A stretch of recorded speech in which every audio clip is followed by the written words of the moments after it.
Tapos may i-restore tayo or bubuhayin. Ito ay isang Samwon. Pero alam naman natin na copy to sa Kevlar GX7UV. So may display na siya dito. Ito yung controls niya. Ito naman yung laman niya. So parehong-pareho mga boss. Pati yung transformer, yung supply. Yung tatak lang talaga yung nabago. As in, siguro pwedeng sabihin natin dyan yung kulay ng board na medyo dark siya. Yung light green kasi yung sa Kevlar. So problema nito ay kinalawang. Yun nga, disappointed yung may-ari nito kasi hindi na niya pinagawa. Ano ba yun sinasabi ko? Nagkamali-mali. Palibasa, Bisaya. Disappointed yung may-ari nito kasi bago pa nasira na agad. Actually, nabili niya to 2021. 01/015. So, may gitsang taon lang nila nagamit, di nasira, tapos hindi na ginamit. So, tingnan nyo yung nangyari. Ginalawang. Yan. Pinagkakalawang na yung mga pyesa hanggang dito sa part na yan, no? Kung titingnan nyo, ayan, no? Pinagkakalawang na, pati mga potentiometer. So, papalitan natin ng mga kinalawang. Ngayon, anong gagawin natin? Kakalasin lahat. Tapos, isa-isang aalisin o na mainboard muna. Sunod ito. So, mainboard muna kakalasin ko, no? So, kalasin natin. Maganda pa yung ibang pyesa na hindi man apektado ng kalawang. Kung mapapansin nyo, makintab pa, oh. Saka ano pa talaga, putok ba yung fuse? Mukhang hindi naman putok yung fuse. Mga jumper lang talaga. Ito mga boss ay pambinta ko na naman pag nabuo. Nabili ko na to sa may-ari, bininta niya na kasi nawala na nga sila ng gana na na ipagawa. So nakita ko naman medyo okay pa. Bala ko sanang katayin pero sabi ko mukhang pwede pang i-repair. Tapos pwede pang magkapera. Ayusin lang natin tapos palitan ng kinalawang din. Sprayan ko ng coating, yung clear coating para hindi na siya kalawangin. So try natin yan mga boss. Abangan nyo sana pag natapos to maabutan. Hindi katulad nung nauna natin ginawa na nabili agad ng may-ari o ng customer. Kaya ayun, hindi na natin nagawa pa na ibenta. Okay mga boss, update ko kayo pag kakalasin ko muna mainboard muna. Kalas na natin, puro alikabok na, oh. Yan, nandito yung mas malala pala nung nakalas natin kasi ayan yung kalawang niya, oh. Talagang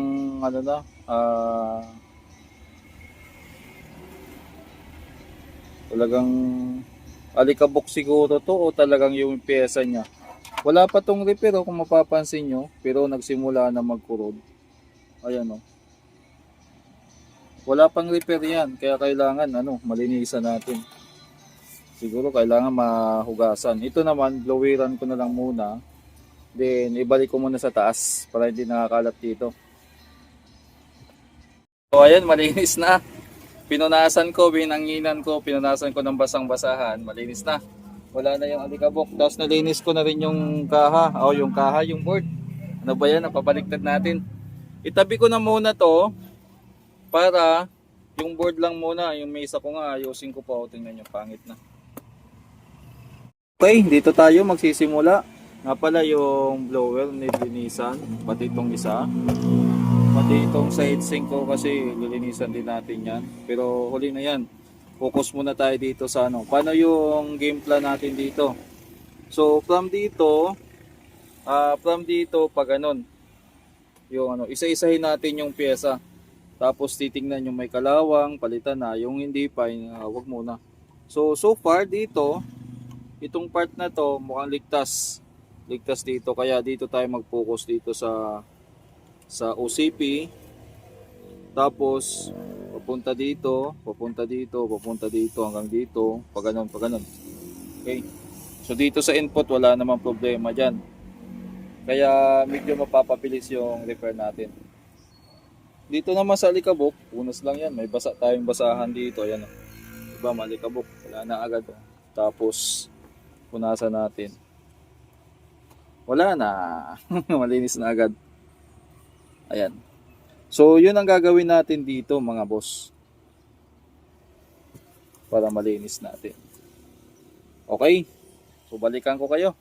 Simulan ko na. May umiiksi na pa na ipis na maliit. Ayun, tumalsik. Ay, andito pa. Andito pa pala. Tika lang. Uy! Makakaligtas na. Ayun na. Nasa ilalim na. Ayan. Ayun, lipad. Lipad. Meron pang maliit na ipis. Yun, lipad siya. Okay? Gagawin natin dito ay yun, pag ganun. Ito naman yung board niya sa solder side. Kung mapapansin nyo, wala pa talaga tong signs of repair. Ngayon pa lang itong makakatikim ng hina. At kung mapapansin nyo dito, yan yung mga na yan.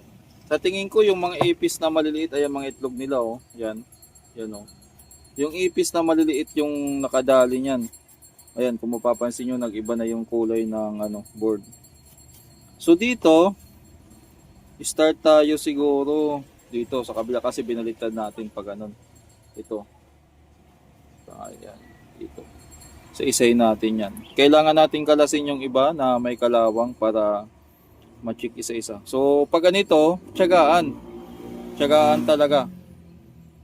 Para para madali or magawa ng maayos. Ito siguro resolder ko na lang tapos linisan ng thinner. So wala pa siyang repair kahit ito namang wala pang repair oh. Hindi ko pa nalinis. May mga itlog pa ng ipis. Ayan oh. Wala pa siyang repair. Na natin dito na part. So dito naman tayo, ayan oh, tinanggal ko yung dalawang capacitor kasi makalawang na rin yung mga jumper. Ayan oh, papalitan natin. Ay, labo. Ito, tingnan, makalawang na rin yan. Tapos yung palibot na to. Yan, isa-isa natin yan dito. Tapos na pala tayo dun sa mainboard. Dito naman tayo sa front o sa tone control at saka mic. Ito yung sa mainboard na napalitan. Lilinisan ko pa yun ulit mga boss. Andito yung capacitor. So dito muna tayo. Ayan yung mga focus natin. O yan, yung mga kalawang na yan. Yan. So mga resistor, jumper, baka mga ceramic capacitor kasama din sa isa. Mga potentiometer matik yan, palitan na. So tsaga-tsaga lang mga boss, madadali din to. Tapos natin dito isa-isa yung mga kalawang. Ito naman yung nakita nating sira, kasama yung mga potentiometer. So dito bali okay na to, linis na lang uli. Tapos ikabit natin, then ikukoting na lang natin to ng clear. So naugasan ko mga boss na natanggal yung alikabok. Kumintab uli yung board oh. Mapapansin nyo kumintab na. Pero isprehan natin yan ng clear na meron pa ako dyan clear kasi para kahit papano may protection sa alikabok. Ganon din dito oh. Itong nalinis natin, kumintab na yung board. Yan. So maganda talaga yung hindi naman siya madumi nung pero hinugasan pa rin natin para kumintab ulit yung mga pyesa. Ayan. Okay, tapos na. Nalagyan na rin natin ng coating kaya super kintab na. Ayan, oh. Mga boss, ayan yung nilagay natin ng coating. Oh. Pinatuyo ko din dyan sa board sa labas. Pati itong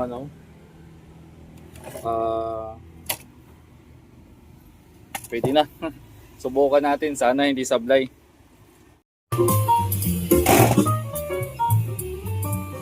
Okay na mga boss, ayan.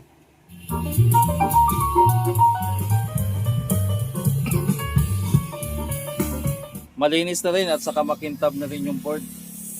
So pwede na. Yung na lang, yung blower na lang or yung mga pan na lang. Dalawa kasi yung blower nito. Yun lang ikakabit natin. Tapos yung mga knobs dito, yung muling pinalitan ko dito, volume, may sablay pa pala to. Hindi ko nasabay.